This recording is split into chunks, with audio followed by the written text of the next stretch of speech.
जगत व्याप्तम् ब्रह्मा विष्णु शिवात्मकम् गुरु परतरम् नहीं किंचित् तस्मै श्री गुरुवे नमः। सर्वे भवन्तु सुखिनः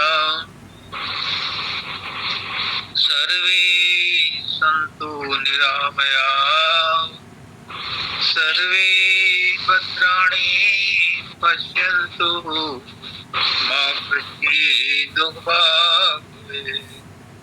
परम तत्वाधार परम पुरुष पुरंधनी मारी के कुलजू पुष्करनाथ जी महाराज की पवित्र आत्मा, सभी सत्संगी भाइयों बहनों माताओं बच्चों बुजुर्गों सबको राधा।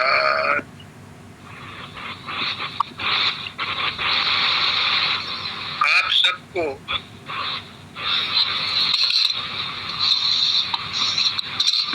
अपना वो बंद करो। हाँ, आप सबको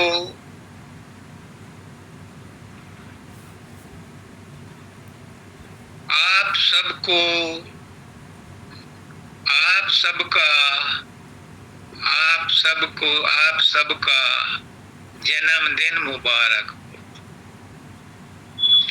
पुष्करनाथ जी यही कहते थे कि जब मैं आया तो मेरी आत्मा भी आ गई, तो ये जन्मदिन मेरा ही नहीं है, आप सबका भी है, क्योंकि आप भी मेरे साथ ही आए थे।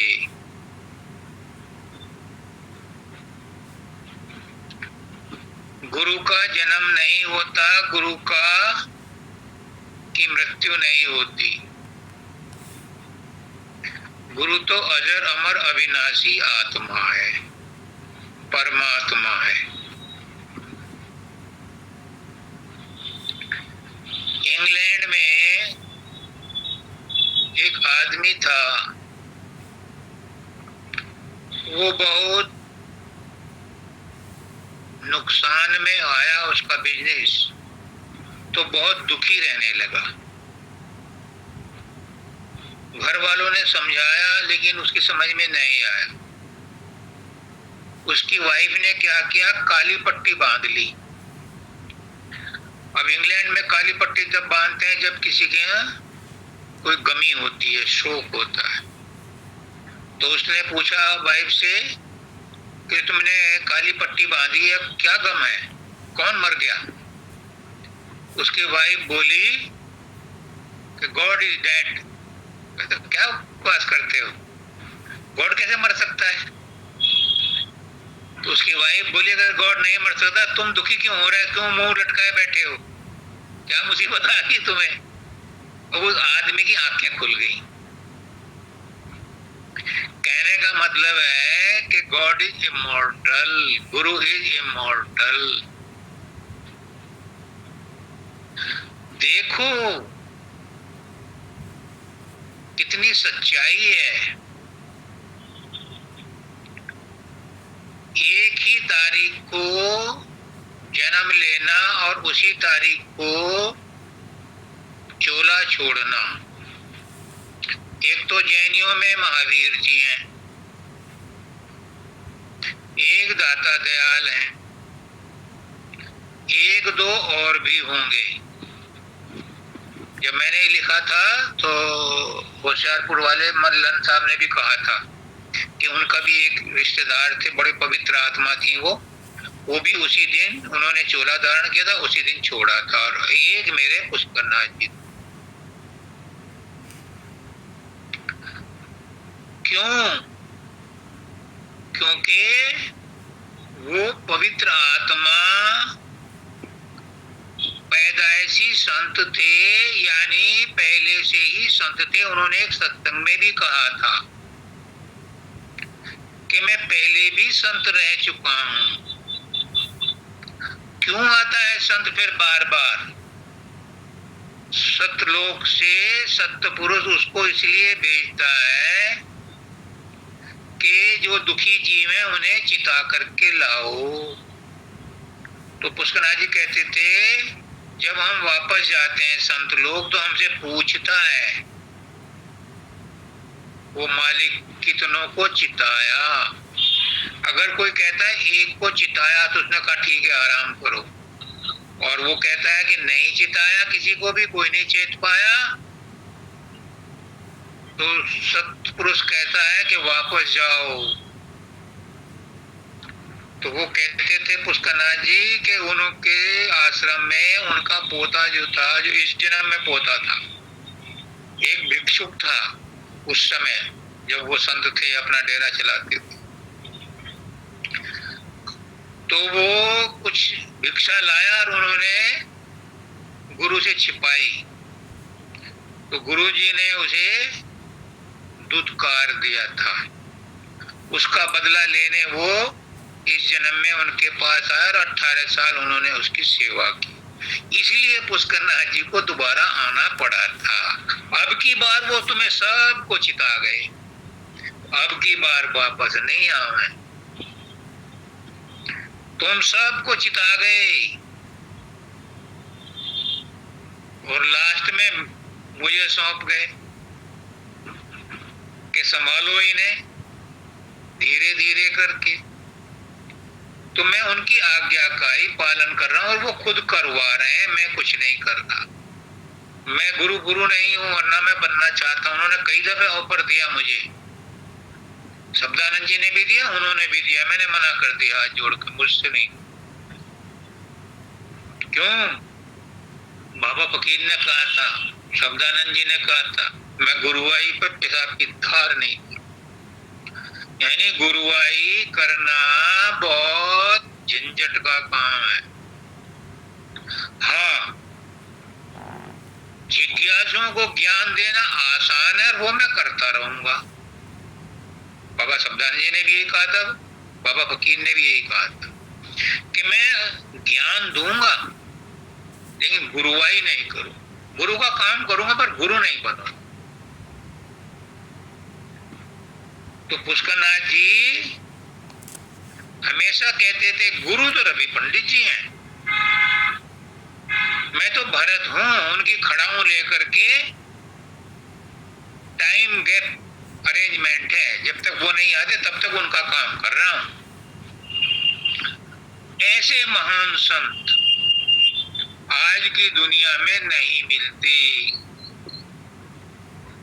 सब लालायित रहते हैं गद्दी को पकड़ने के लिए। एक आदमी तो 2 लाख रुपया देने का वायदा किया था और 1 लाख दिया भी था शब्दानंद जी महाराज को।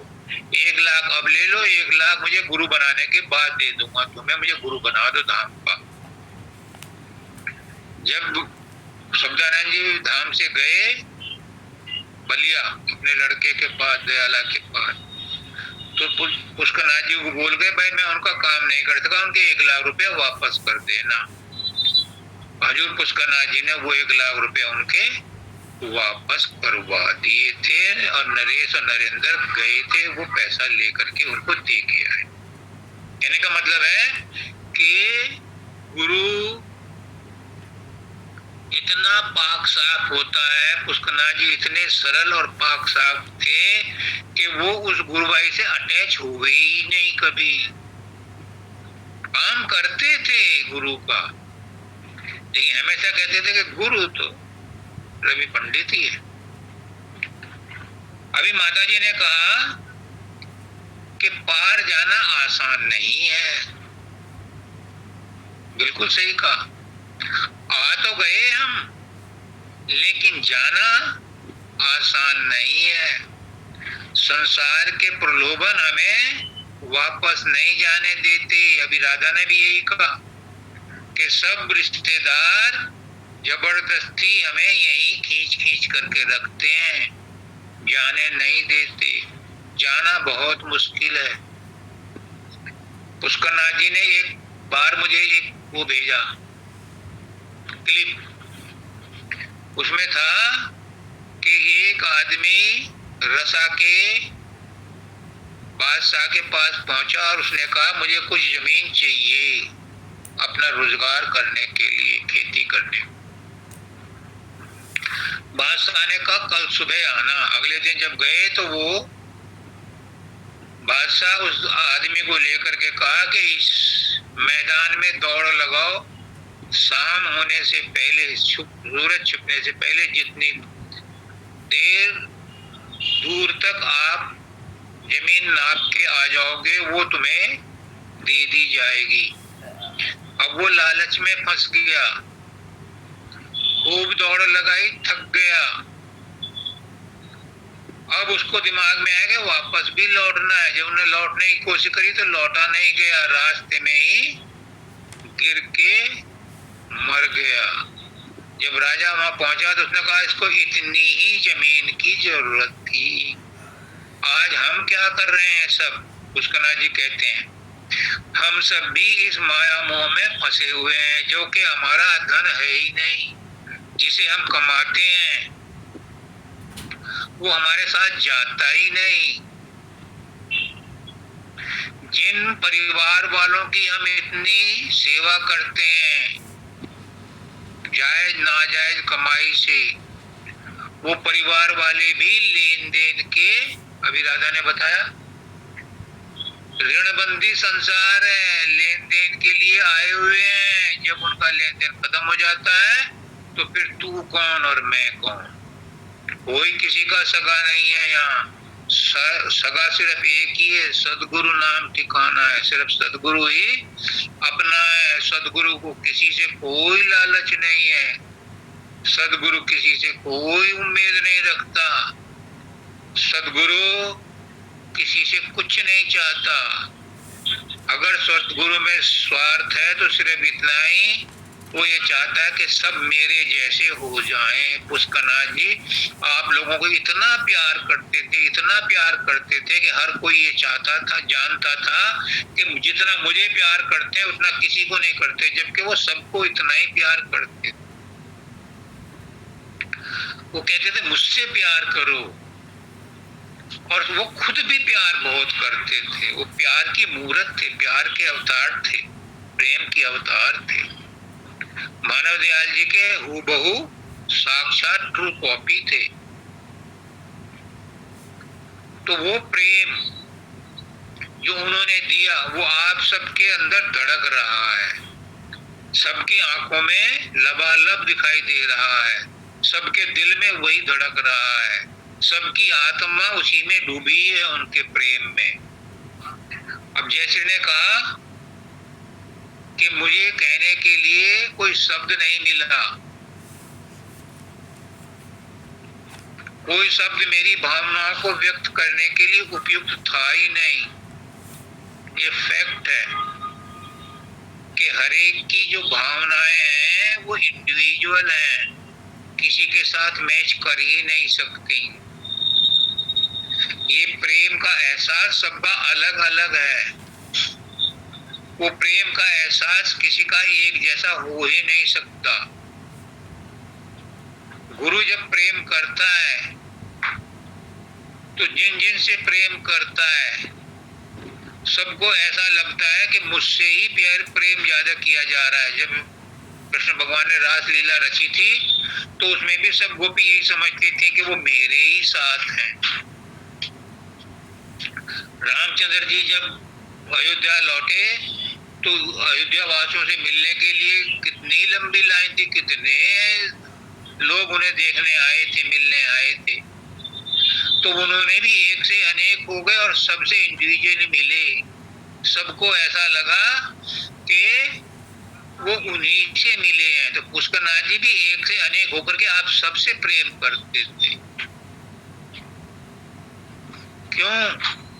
जब मैं था तब तू नहीं, और जब तू है मैं ना। जयश्री की भावना यही है, जब मैं था तब तू नहीं, जब तू है मैं नहीं।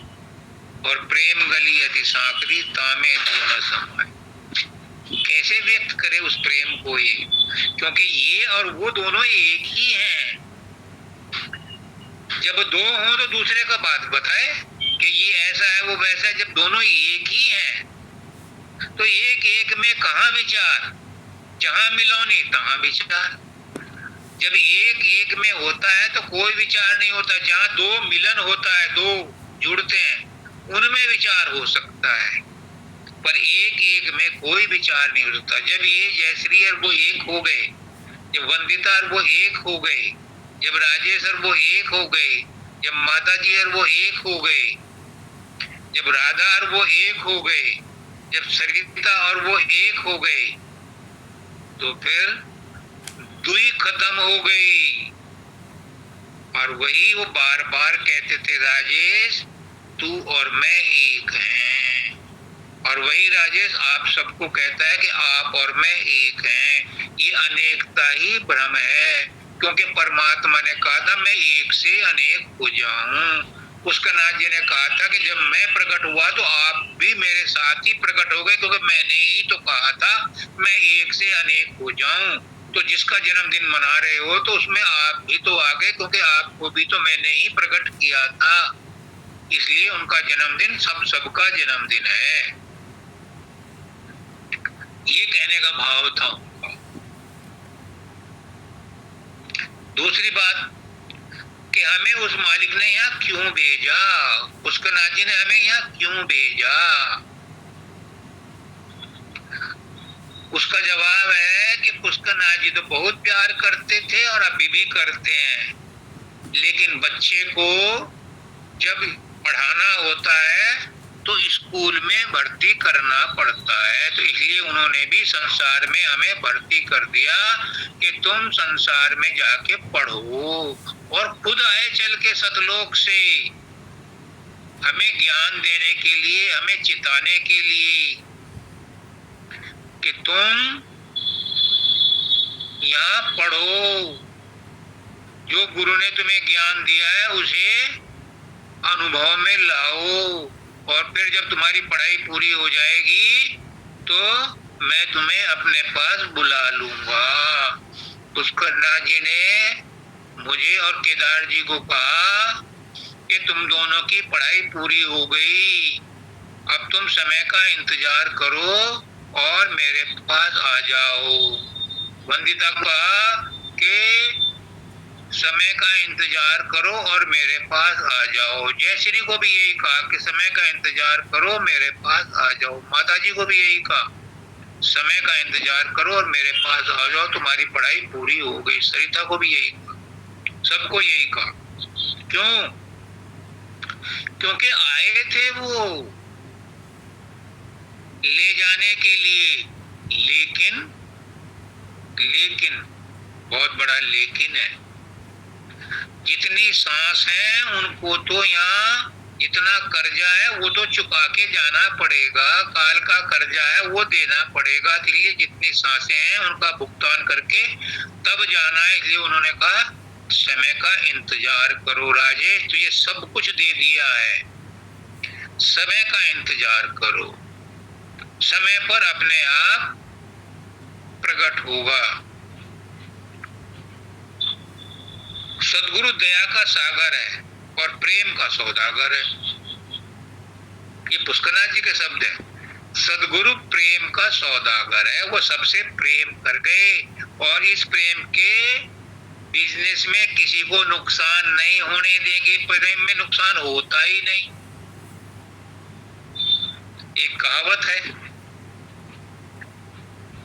प्रेम करूं नहीं चौपड़ खेलूं मैं पिया संग,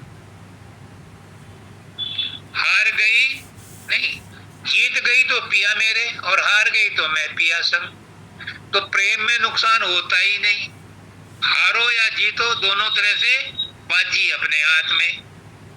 पिया के संग खेल रही हूं। पिया कौन है? पुष्करनाथ परमात्मा। मैं जीत गई तो वो मेरे, पिया मेरे, और मैं हार गई तो मैं पिया संग उनके साथ रहूंगी, उनकी गुलामी करूंगी। तो दोनों हाथों में लड्डू हैं प्रेम करने वालों को। यही एक फायदा होता है। तो गुरु किसका हाथ पकड़ता है? ऐसे ही आते जाते का नहीं हाथ पकड़ता। गुरु उसका ही हाथ पकड़ता है जिसको देख लेता है। उसके पास एक्सरे मशीन भी है, सिटी स्कैन भी है, अल्ट्रासाउंड मशीन भी है।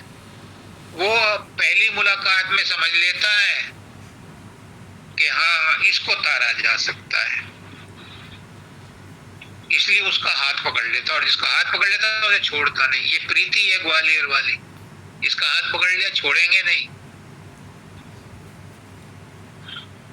मिश्रा जी हैं, इनका भी हाथ पकड़ रखा है मानव दयाल जी ने, इसको भी नहीं छोड़े। गुरुदेव तो गुरुदेव हैं ही हमारे कपिला जी, हमारी बहन का भी हाथ पकड़ रखा है पुष्करनाथ जी ने, इन्हें भी ना छोड़े। गुरु उसी का हाथ पकड़ता है जिनको ले जाना है, जिनको तारना है, बाकी के अंदर वो बीज डाल देता है। अब ये हैं हमारे द्विवेदी जी, इनका हाथ पकड़ लिया था बहुत पहले मानव दयाल जी ने, और पुष्करनाथ जी ने पक्का कर दिया। माता जी तो गई सतलोक, इनको भी सतलोक में जाना है, किसी को नहीं छोड़ेंगे। ये गीतम सोचता होगा ये छूट जाएगा, इसको नहीं छोड़ेंगे। श्री कुमार कहाँ है? श्री कुमार को भी नहीं छोड़ेंगे, वो बहुत बड़ा भक्त है। एक एक को ले जाएंगे। अब की बार मौज ऐसी है, अब की बार बड़े खुले दिल से आए थे संत, बहुत बड़ी झोली लेके आए थे, बहुत बड़ा जहाज लेके आए थे, शब्द जहाज, सबको बैठा के ले जाएंगे, कोई नहीं छूटेगा। आप में से गांधी छूट जाएंगे, कभी नहीं छूटेंगे। ये लाख कोशिश कर ले, इनको ले जाएंगे इस बार, कोई नहीं छूटेगा आप में से। और प्रेम सुख तो जरूर जाएगा, ये तो पाठी जी हैं उनके। पुष्करनाथ जी कहते हैं, ध्यान से सुनो, मैं रिपीट कर रहा हूं। गुरु के जन्म दिवस पर उनके वाक्यों को, उनके सूत्रों को, उनके फॉर्मूलों को रिवाइज कर लो। लाख टके की बात बताते हैं। वो कहते हैं कि नाव पानी में चलती है, पानी नाव की जिंदगी है। रेत में नाव नहीं चल सकती, सड़क पर नाव नहीं चल सकती, ढोते ढोते पसीना पसीना हो जाओगे। लेकिन पानी में नाव बोझ भी ढोती है, आदमी भी ढोती है, पर शर्त एक है, पानी नाव की जिंदगी है, पानी में ही नाव चलती है, पर नाव में पानी नहीं आना चाहिए। समझो इस बात को, इनके पीछे क्या राज बताना चाह रहे हैं पुष्करनाथ जी। वो कहते हैं कि संसार जरूरी है, ये शरीर जरूरी है, तुम शरीर लेकर के आए हो इस संसार में।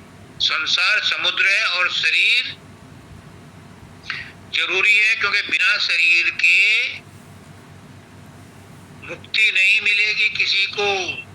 मुक्ति मिलने के लिए शरीर चाहिए, कर्म करने के लिए शरीर चाहिए।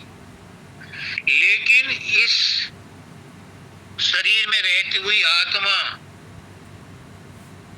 के अंदर संसार नहीं घुसना चाहिए। संसार में तो रहो, संसार के सारे काम करो, जितने भी रिश्ते नाते अभी राधा ने बताए हैं, जितने भी हैं सबके साथ रहो, पर इनसे चिपको मत, यानी इनको अंदर में मत घुसने दो। पानी अगर नाव में घुस गया तो गई भैंस पानी में, नाव भी डूब जाएगी और उसके साथ जितने बैठे सब डूब जाएंगे। इसलिए संसार में तो रहो, लेकिन संसार को अपने मन में मत आने दो, यानी पानी को नाव में मत घुसने दो। तो खेवटिया जो सदगुरु है तुम्हें पार ले जाएगा। और अगर तुम्हारे मन में संसार आ गया, तुम्हारी नाव में पानी आ गया, तो फिर सदगुरु भी क्या करेगा? तुम्हें उसने पहले आगाह किया था कि इस मन में संसार को मत आने देना। और मन में संसार आ गया तो भी तुम्हें मुक्ति मिल जाएगी, आत्मा को संसार में मत फंसने देना, आत्मा को मन के साथ मत जुड़ने देना, आत्मा को संसार से, मन से अलग रखना। अगर तुम इसमें सक्सेसफुल हो गए, अब आप कहोगे जी हमसे खुद करवा लो, हमारे बस का तो है नहीं। उसका ना जी साहब कह गए कि गुरु तो अपनी जैसी कोशिश कर रहा है, वो तो आया ही था इसलिए तुम्हें चिताने, पर कुछ तो तुम्हें भी करना पड़ेगा। तुम हाथ पे हाथ धर के ये नहीं कह सकते कि तू हमें ले जा ना। जबरदस्ती भगवान किसी को स्वर्ग में नहीं पहुंचा सकता।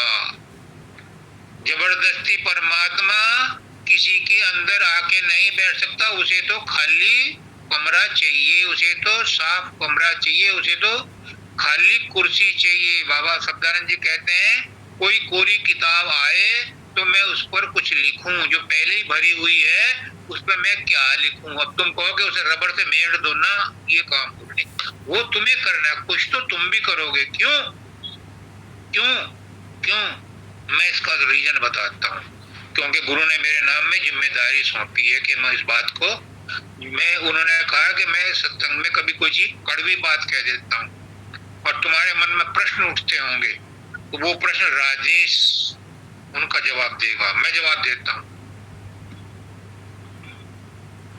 क्यों? क्योंकि परमात्मा ने तुम्हें विवेक दिया है, परमात्मा ने तुम्हें लिमिटेड स्वतंत्रता दी है। मनुष्य योनि में ही मनुष्य को कर्म करने की स्वतंत्रता है, और किसी योनि में स्वतंत्रता नहीं है। और सब योनियां तो भोग योनियां हैं। मनुष्य योनि कर्म योनि भी है और भोग योनि भी है। इसमें थोड़ी सी स्वतंत्रता है कि आप चाहो तो किसी काम को करो और किसी को ना करो, ये विवेक तुम्हें मिला है। इसका तुम इस्तेमाल नहीं करते तो गुरु जबरदस्ती तुम्हारे साथ नहीं कर सकते। और अगर तुम इतने ही लाचार हो और इतने ही समर्पित हो, इतने ही अपने आप को दीन समझते हो, तो फिर दीन बन के दिखाओ, फिर शरणागत हो के दिखाओ, फिर कर्म धर्म छोड़ के दिखाओ। मत खाओ रोटी। उस दिन पुष्कर जी ने कहा था फरीदाबाद में, जिसे आज मुक्ति चाहिए वो आज घर नहीं जाएगा।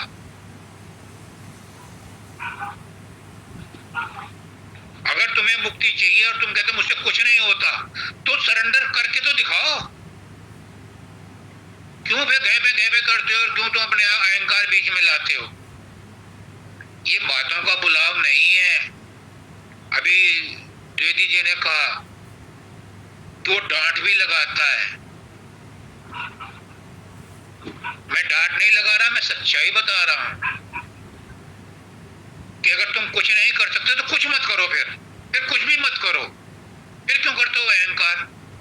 फिर क्यों कहते हो मैं गृहस्थी चला रहा हूं? फिर क्यों कहते हो मुझे खाने को चाहिए? फिर तो कुछ भी नहीं चाहिए तुम्हें, कुछ मत करो, तो फिर अपने आप उठा लेगा। ऐसा असंभव है। दादा दयाल कहते हैं कि मैंने जिंदगी में कोई ऐसा आदमी नहीं देखा जो कंप्लीट शून्य अवस्था में रहता हो ही नहीं सकता। संत भय तब तक करे जब तक पिंजर साथ, जब तक तुम्हारे साथ शरीर लगा हुआ है, मन लगा हुआ है, तुम निष्काम रह ही नहीं सकते। ये बहानेबाजी छोड़ो कि मुझसे कुछ नहीं होता, आप उठा लो। अगर तुम इतने ही अपने आप को लाचार समझते हो तो फिर लाचार बन के दिखाओ कि मुझसे कुछ नहीं होता। फिर क्या कहेगा गुरु? गुरु कहता है दास दुखी तो मैं दुखी, आदि अंत त्यों काल, और पले एक में प्रकट होए क्षण में करो निहाल। होके दिखाओ दुखी। कोई दुखी नहीं है कहने के लिए और मन को समझाने के लिए और बहाने ढूंढने के लिए कहते हैं कि हमसे कुछ नहीं होता। जीवन भर तो तुम सब कुछ करते हो, घर में तो सब कुछ करते हो। गुरु के सामने कहते हमसे तो नहीं होता मन बस में, आप करा लो। गुरु नहीं करा, ये काम तुम्हें करना है। कैसे, उसका तरकीब बताऊं, डांट रहा हूं तो उसका सलूशन भी बता रहा हूं। कृष्ण भगवान कहते हैं अर्जुन से, जो तू खाता है, जो पीता है, जो तप करता है, जो सोचता है, सब मुझे अर्पण कर दे।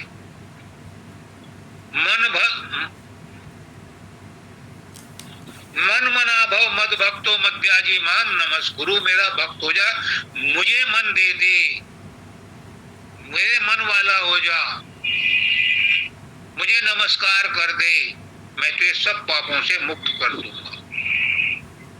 लेकिन फिर दूसरे को बीच में मत लाना, फिर संसार बीच में नहीं आना चाहिए।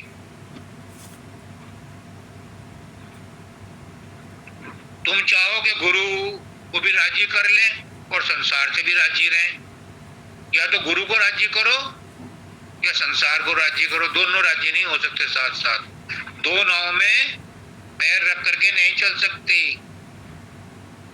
अगर ट्रेन में पैर रख लिया है तो प्लेटफार्म से पैर हटाना पड़ेगा, नहीं तो ठोकर लग जाएगी, गिर जाओगे।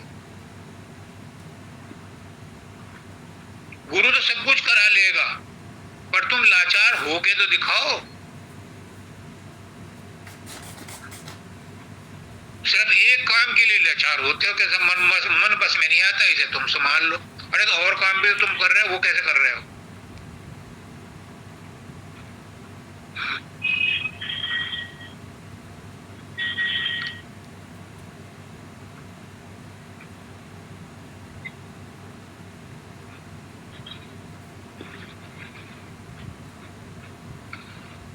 एक बात समझ लो, पुष्करनाथ जी बड़े साफ साफ कह गए,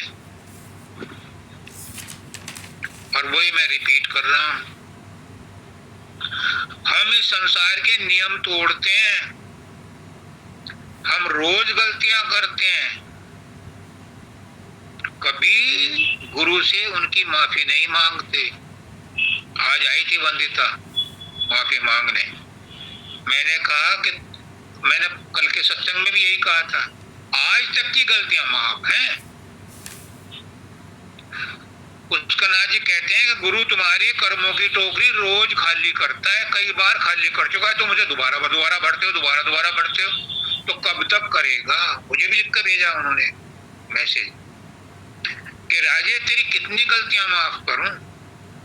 मैंने कहा महाराज जी मत करो, मुझे दंड दे दो, मैं कहां जाऊं, किसके पास जाऊं? उन्होंने कहा फिर तो माफ करनी ही पड़ेगी। वो गलतियां माफ करता है, लेकिन ये भी सब कंडीशन लगाते हैं, आगे मत करना। एक सेठ था, पुष्करनाथ जी ने भी कहानी सुनाई थी, मैं ज्यादा बड़ी लंबी नहीं सुनाऊंगा। उसका लड़का बदचलन हो गया, तो वो इधर उधर से खूब पैसे उधार लेता, जुआ खेलता।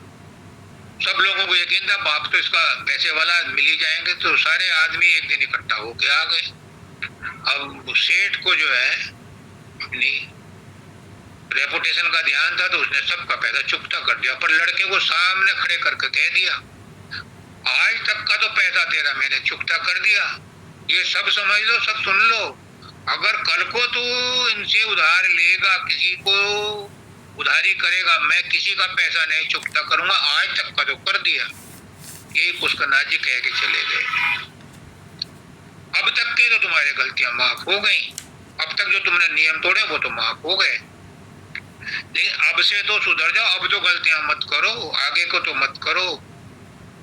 अगर आगे करोगे तो गुरु की जिम्मेदारी नहीं, वो साफ कह गए कि उसके बाद जिम्मेदारी नहीं है। अगर तुम गलतियों पे गलती करते जाओगे तो कभी तो सियाने हो जाओ, कभी तो गुरु की बात को मान लो।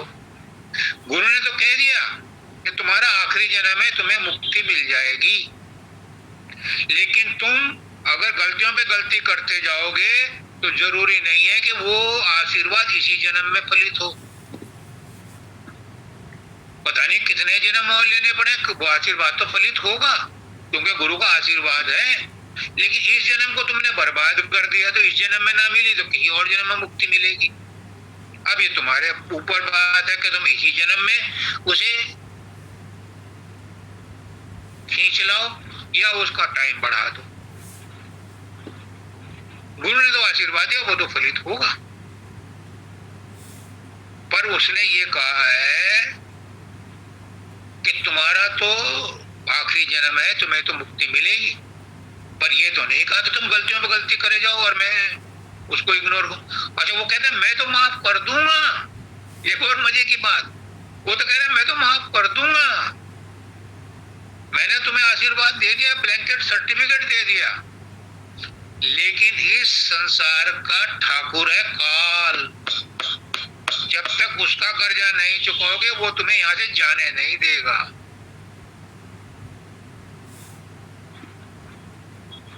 तो गुरु नहीं तुम्हें सजा देगा, गुरु तुम्हें नहीं रोकेगा, ये काल रोकेगा तुम्हें। काल का नियम तोड़ा है।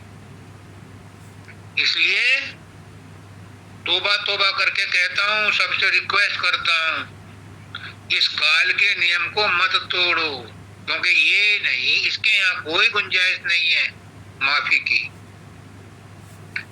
गुरु के यहाँ तो है, वो तुम्हारी सारी गलतियां माफ कर देगा। पर काल से तुम्हें कौन छुड़ाएगा? काल का तो कर्जा तुम्हें यहीं दे के जाना पड़ेगा। इसलिए अपने ऊपर तरस खाओ। जो गुरु ने तुम्हें कहा है उसमें उसका पालन करो। जो तुम्हें सुमरन ध्यान भजन बताया उसमें मन को लगाओ। अभ्यास करते करते मन भी बस में आ जाएगा। कोई प्रॉब्लम हो तो तुम पूछ सकते हो, सत्संग में भी पूछ सकते हो, बाद में भी पूछ सकते हो, मुझसे भी पूछ सकते हो, इन आचार्यों से पूछ सकते हो जो आचार्य बना के रखे हैं। ये भी तुम्हारी मदद करेंगे, तुम्हारे नियमों को जो टूट गए हैं या तोड़ने वाले हो तुम, उनको ना टूटे उसमें मदद करेंगे। इसलिए मैं बड़े विनम्र भाव से कहता हूँ, हाथ जोड़ के कहता हूँ कि गुरु ने जो आपको आशीर्वाद दिया उसे फलीभूत हो जाने दो। उसमें अपने आप रोड़ा मत बनो। गुरु तो जबरदस्ती तुमसे ज्यादा उसको जल्दी, तुम क्यों शोर मचाओ हो? वो तो तुम्हें बुला रहा है, ले जाएगा, ले जाने आया था, अब भी ले जा रहा है, खींच रहा है, लेकिन तुम ही जबरदस्ती संसार को पकड़े बैठे हो, संसार से मोह किए बैठे हो, संसार की चीजों से मोह करते हो। कब आएगी समझ में? कब समझोगे इसे? जब शरीर किसी काम का नहीं रहेगा उस समय तुम कुछ भी नहीं कर पाओगे। अभी करने की हिम्मत है, गुरु बैठा है, सत्संग दे रहा है, आचार्य आपको मदद करने को तैयार है, क्यों नहीं अपना भाग सराहो?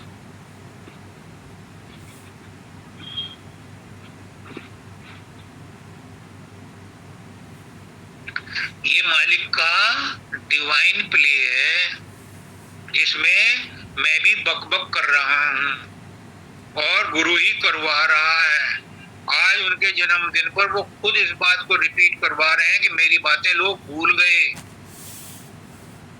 उन्हें दोहराओ, मुझे उन आत्माओं से मिलना है, मैं उन्हें प्रेम करता हूं, लेकिन वो भूले भटके फिर दोबारा से फंसे पड़े हैं, इन्हें हटाओ। इसलिए वो दोबारा कहलवा रहे हैं।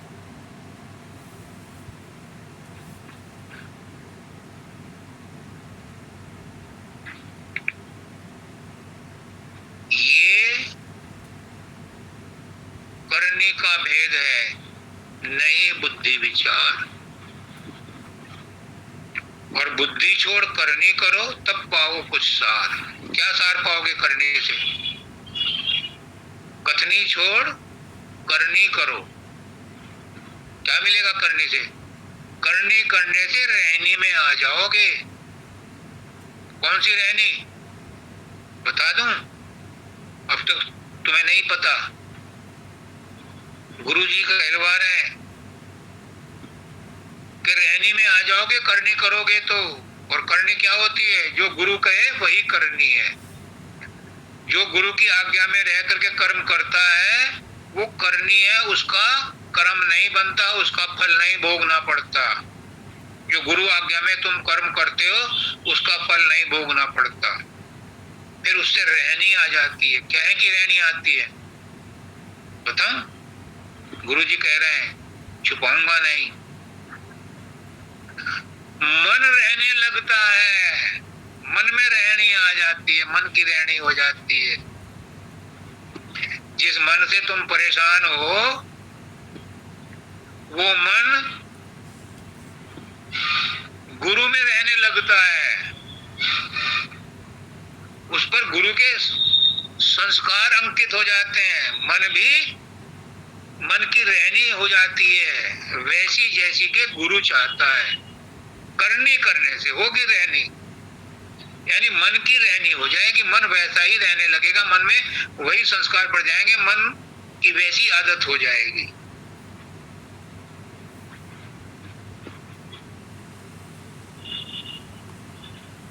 ये प्रैक्टिकल है, ये थ्योरी नहीं है। जब सांप के दांत तोड़ देता है, जहरीले दांत तोड़ देता है सपेरा, तो उसे गले में डाले फिरता है। बच्चे भी उससे खेलते हैं तो उन्हें भी नहीं काटता, क्योंकि उसके जहर के दांत तो टूट चुके हैं। ऐसे ही गुरु के कहने में, गुरु की करनी में जो करनी करता है, फिर उसका मन रहनी में आ जाता है, यानी उसके विष के दांत टूटे हुए होते हैं तो फिर वो उपद्रव नहीं करता।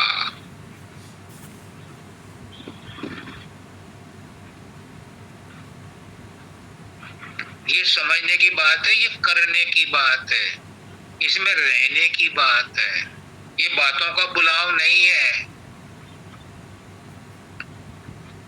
आज से ही दृढ़ विश्वास कर लो, आज से ही दृढ़ संकल्प कर लो। क्या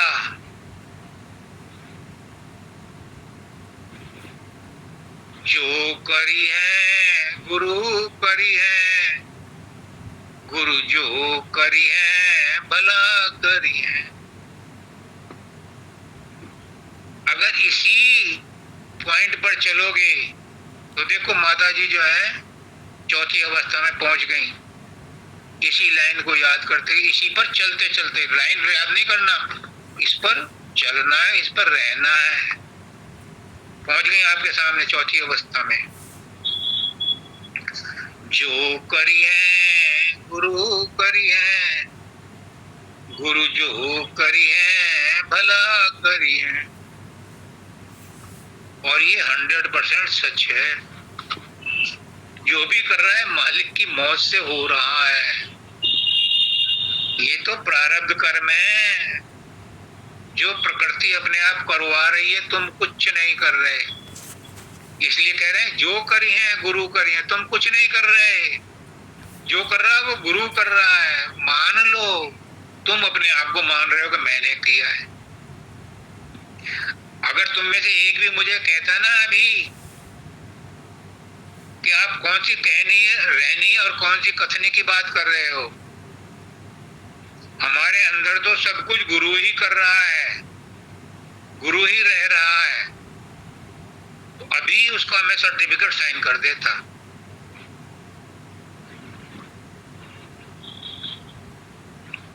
ये सच्चाई है कि जो करी है गुरु करी है, अभी भी वही कर रहे हैं। तुम भूल भरम में पड़े हो।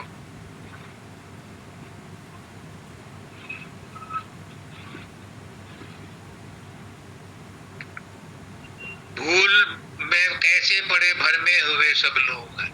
वो है सबका सब है उसके, उससे न्यारा कौन है।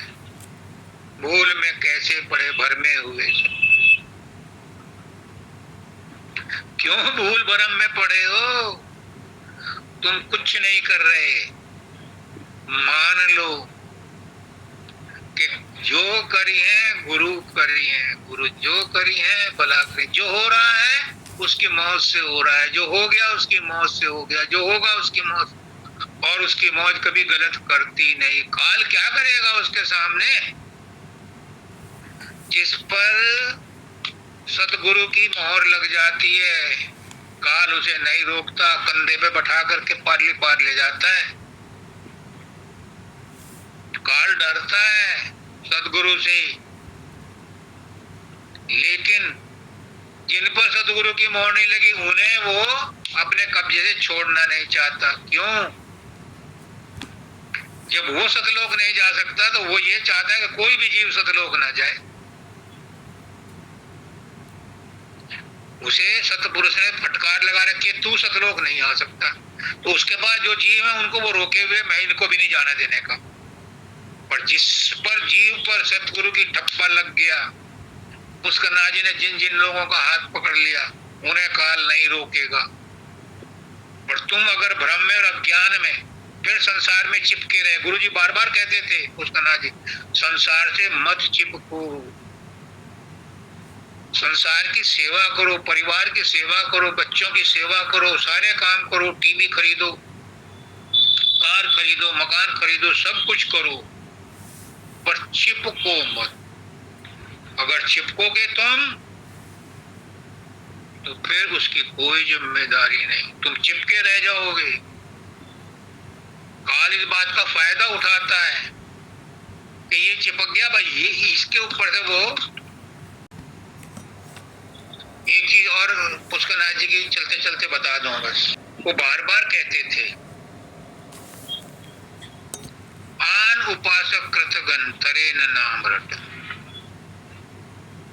वो बार बार कहते थे कि गुरु को अपने से अलग मत समझो, कामी तरे, क्रोधी तरे, पापी तरे अनंत, और आन उपासक कृतगन तरे न नाम रट।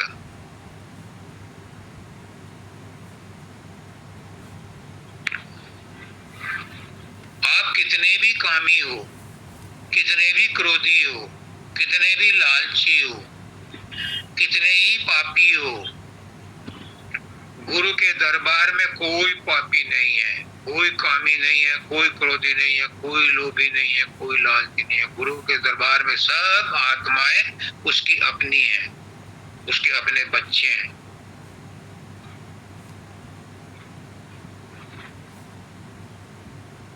गुरु के दरबार में सब एक हैं, सब पवित्र हैं, लेकिन इस पिंड देश में जिसका मालिक काल है, ठाकुर काल है, जिसका मालिक ब्रह्मांडी मन है, इसमें ये विभाग किए गए हैं कि कौन पापी है, कौन क्रोधी है, कौन लोभी है, कौन लालची है। तो पुष्करनाथ जी कहते हैं कि कितने भी कामी, क्रोधी, लोभी, लालची कितने भी हों, सबको तार देता है गुरु, मालिक सबको तार देता है। और आपका सबका हाथ पकड़ा ही इसलिए है कि सबको ले जाएगा।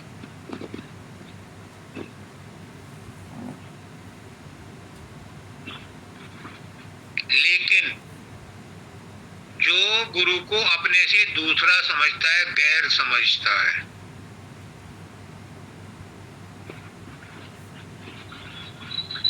वो कभी नहीं तरता। और एक वो नहीं तरता जो केवल गुरु का नाम तो रटता है, लेकिन उसे अपना नहीं समझता। क्योंकि गुरु के अंदर एक खासियत है, गुरु को प्यार करो वो तुम्हारा गुलाम हो जाता है।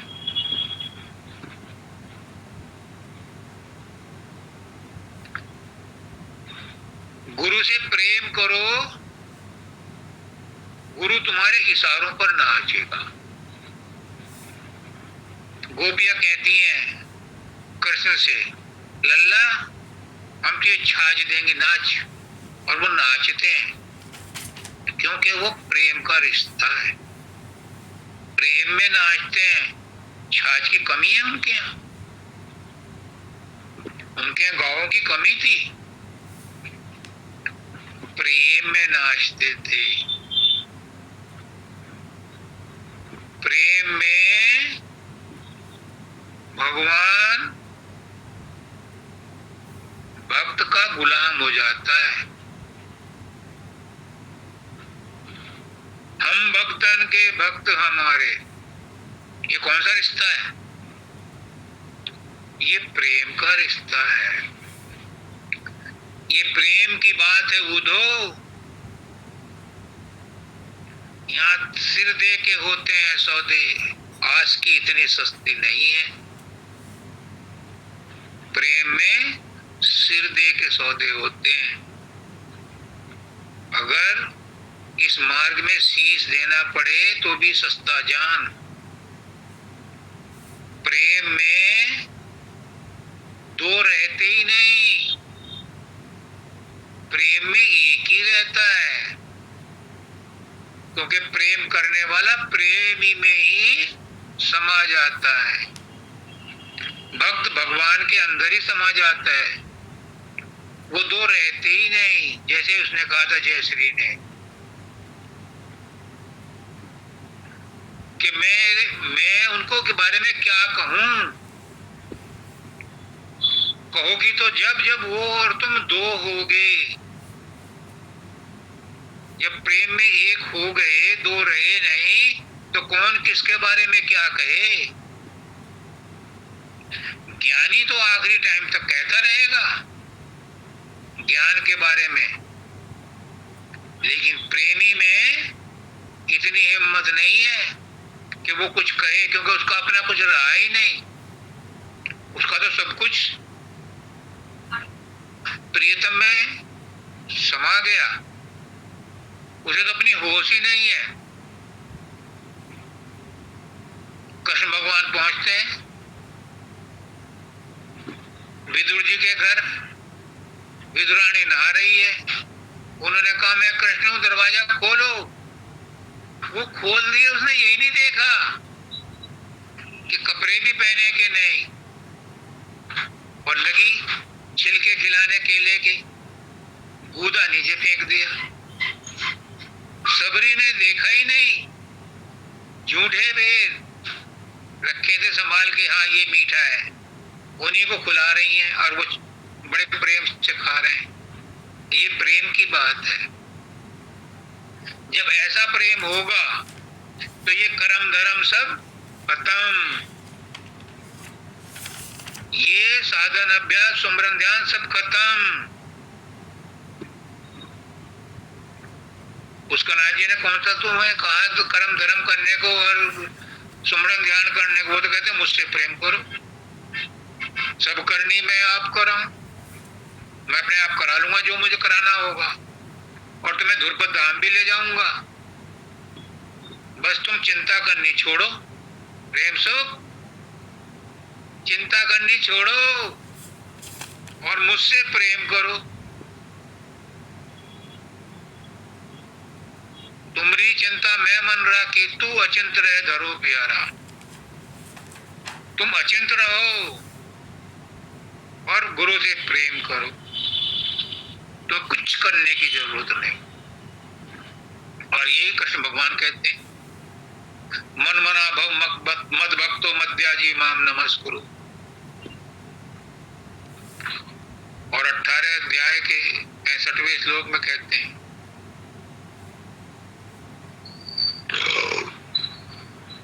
सर्वधर्मान परित्यज्य माम एकम शरणम व्रज अहम ताम सर्वपापेभ्यो मोक्षयिष्यामि मा। तो मैंने कौन सी गलत बात कह दी? मैंने भी तो कृष्ण भगवान की बात रिपीट करी है, और वही उसका नाथ जी थे, कृष्ण भगवान ही तो थे। वो तो कृष्ण भगवान के भी बाप थे, क्योंकि ये ब्रह्म के अवतार तो नीचे से आते हैं, ब्रह्म से आते हैं। वो तो सतलोक से आए थे, वो तो उनके भी पैदा करने वाले हैं। ये ब्रह्म के अवतार तो ब्रह्मांड से आए थे, और सतगुरु तो सतलोक से आता है। तो पुष्करनाथ जी भी यही कह गए शायद पुष्करनाथ जी ने पहले कभी कहा होगा तो उनकी नकल करके कृष्ण भगवान ने गीता में कहा है। पहले तो मेरे गुरु ने कहा होगा, तो गुरु तो मेरा पहले आया है। सतलोक तो पहले बना है, ब्रह्मांड तो बाद में बना है, ब्रह्म तो बाद में पैदा हुआ है। मेरा सदगुरु तो पहले आया, तो उसने पहले कहा होगा, उसकी नकल बाद में ब्रह्म ने की होगी कि तुम गुरु से प्रेम करो, गुरु को अपना सब कुछ अर्पण करो, तो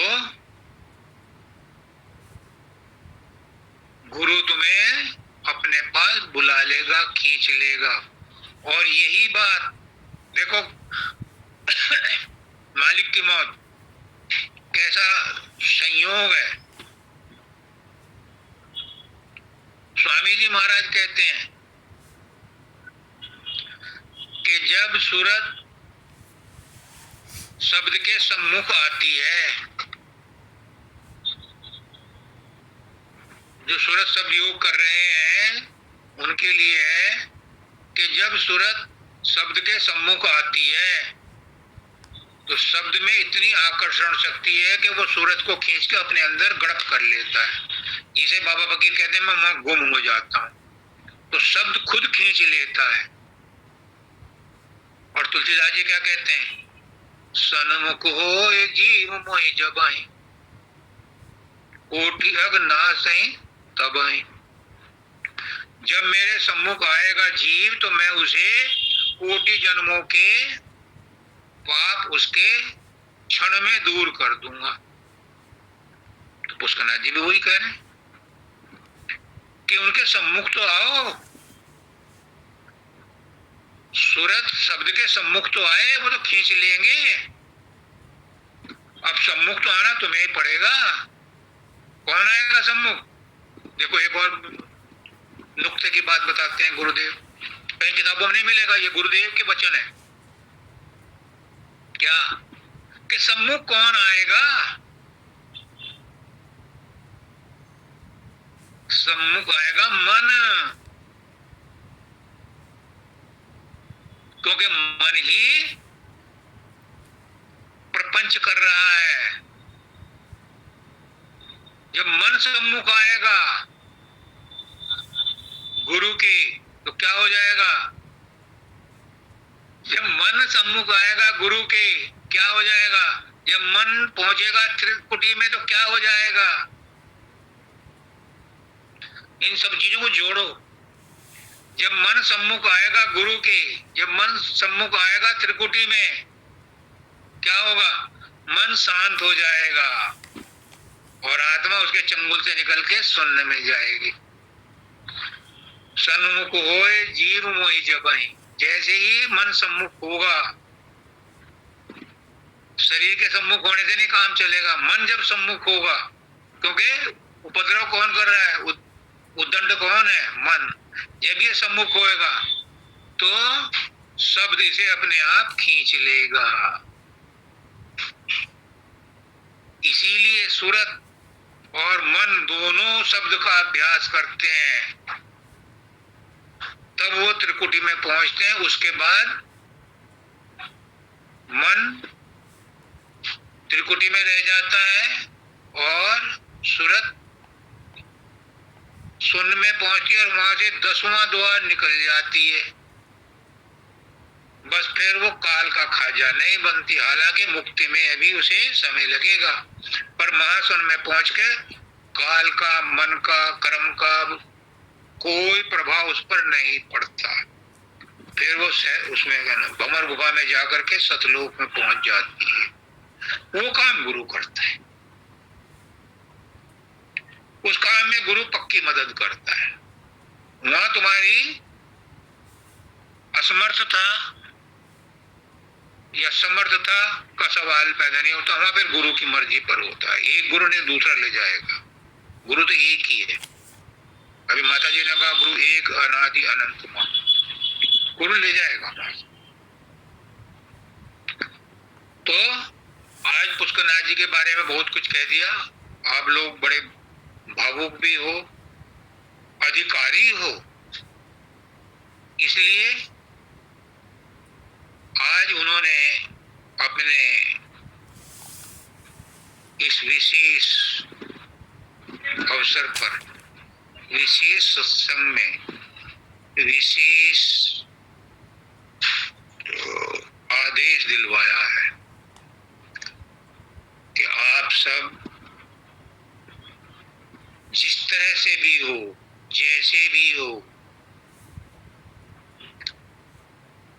कोशिश करो कि गुरु की बात रह जाए, गुरु का आशीर्वाद सफल हो जाए। अपने आप को जिस स्तर पर हो उससे नीचे तो मत गिरने दो, बस इतनी कोशिश करो। यहाँ से ऊपर गुरु अपने आप उठा लेगा। समर्पण करो, प्रेम करो,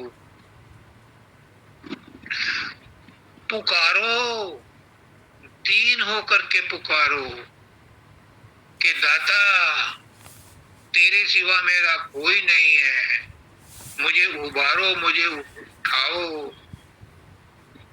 जब तुम्हारी पुकार दर्दे दिल से निकलेगी, बस जब तुम्हारी पुकार में इतनी छटपटाहट होगी,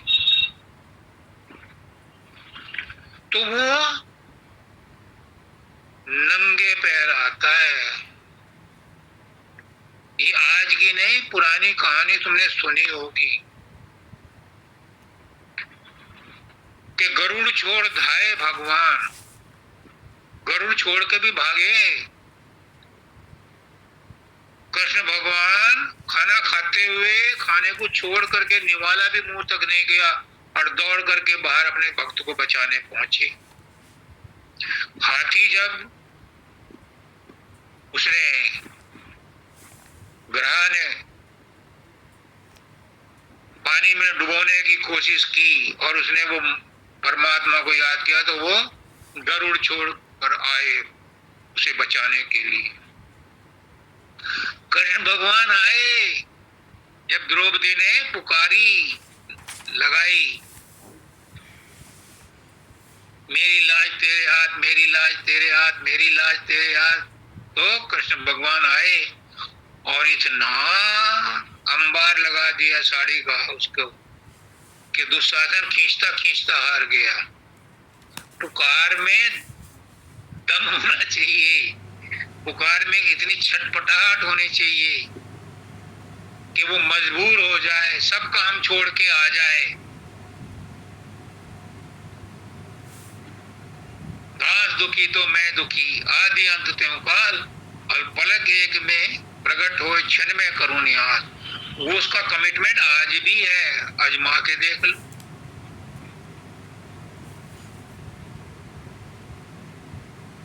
ये सारी कृपा मेरे गुरु की है और गुरु यहाँ मौजूद है। गुरु क्या है? गुरु एक शक्ति है, गुरु ज्ञान है, गुरु प्रेम है। प्रेम मर सकता है कभी? जब सारा ब्रह्मांड खत्म हो जाएगा, सारी रचना खत्म हो जाएगी, महाप्रलय आ जाएगी, तब भी वो प्रेम, वो परमात्मा, वो सतगुरु अव्यक्त रूप में मौजूद रहेगा।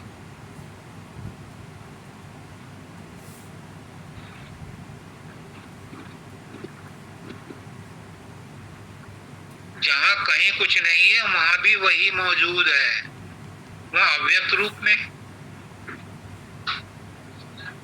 तो सभी सत्संगी भाइयों बहनों माताओं बच्चों बुजुर्गों सबको आज मुस्कान जी के इस महान प्राकट्य दिवस पर बहुत बहुत बधाई।